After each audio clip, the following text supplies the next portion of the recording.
അബ്ദുല്ലാഹിബിൻ ഉമർ റളിയല്ലാഹു തആല അൻഹുവിൻ്റെ ചരിത്രത്തിൽ ഒരാട്ടിടയൻ കടന്നു വരുന്നുണ്ട്.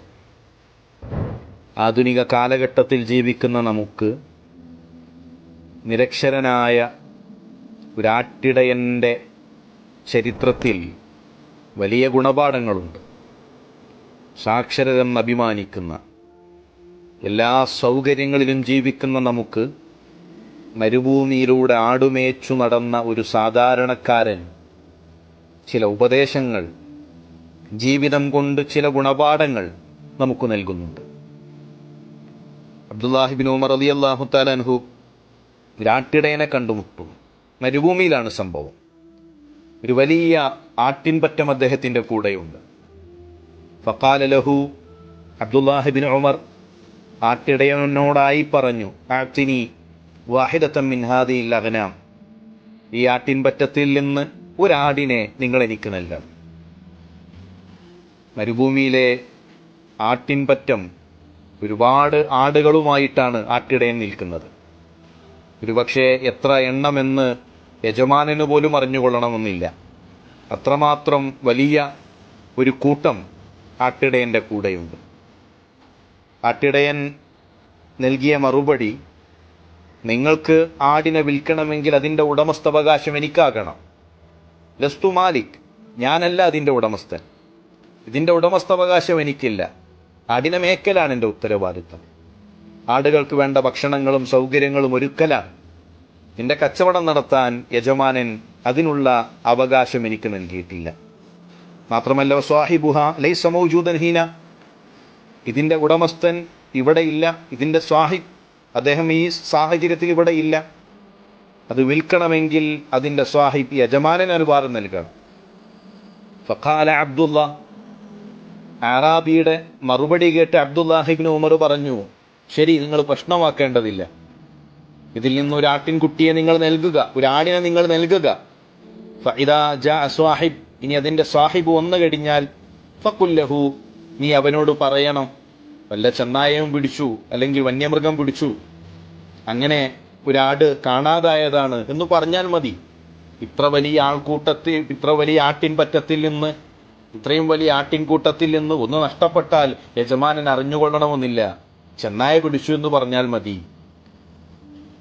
ആട്ടിടയൻ്റെ മറുപടി, ഇത്തഖില്ല, ഇത്തഖില്ല, നീ അല്ലാഹുവിനെ സൂക്ഷിക്കുക, നീ അല്ലാഹുവിനെ സൂക്ഷിക്കുക.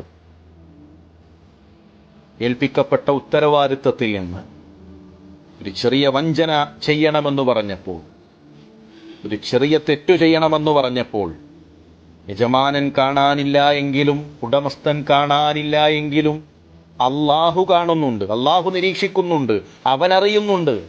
ആ റബ്ബിനെ പേടിക്കണേ എന്ന ആട്ടിടയൻ്റെ ഉപദേശം.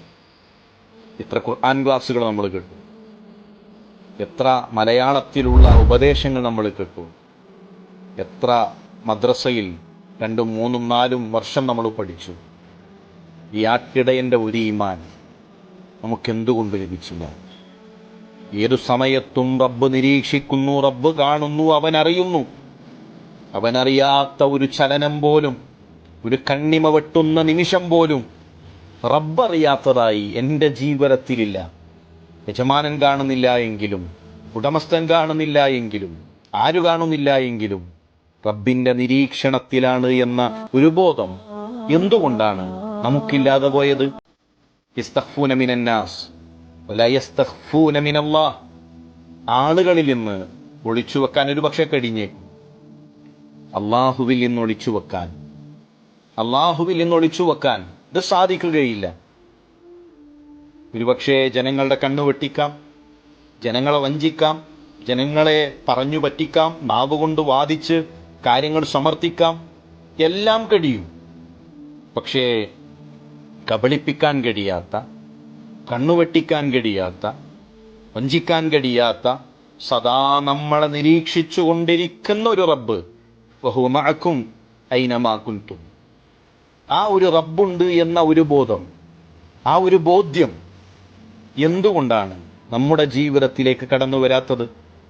ആ ഒരു ബോധ്യം നമ്മുടെ മനസ്സിൽ ഉറപ്പിച്ചു കഴിഞ്ഞാൽ, നമ്മുടെ മനസ്സിനെ പഠിപ്പിച്ചു കഴിഞ്ഞാൽ ഏതു തിന്മകളിൽ നിന്നും, ഏതു സാഹചര്യങ്ങളിലും, എത്ര വലിയ പ്രതിസന്ധികളിലും, എത്ര വലിയ തിന്മകൾ മാടി വിളിക്കുമ്പോഴും മാറി നിൽക്കാൻ നമ്മുടെ നഫ്സിന് നമ്മോട് പറയാൻ, ഇത്തഖില്ല, അള്ളാഹുവിനെ പേടിക്കണേ, അള്ളാഹു അറിയുന്നുണ്ട്, അവൻ നിന്നെ നിരീക്ഷിക്കുന്നുണ്ട് എന്ന് നമ്മോട് പറയും. അത്തരമൊരവസ്ഥയിലേക്ക് നമുക്ക് മാറണം.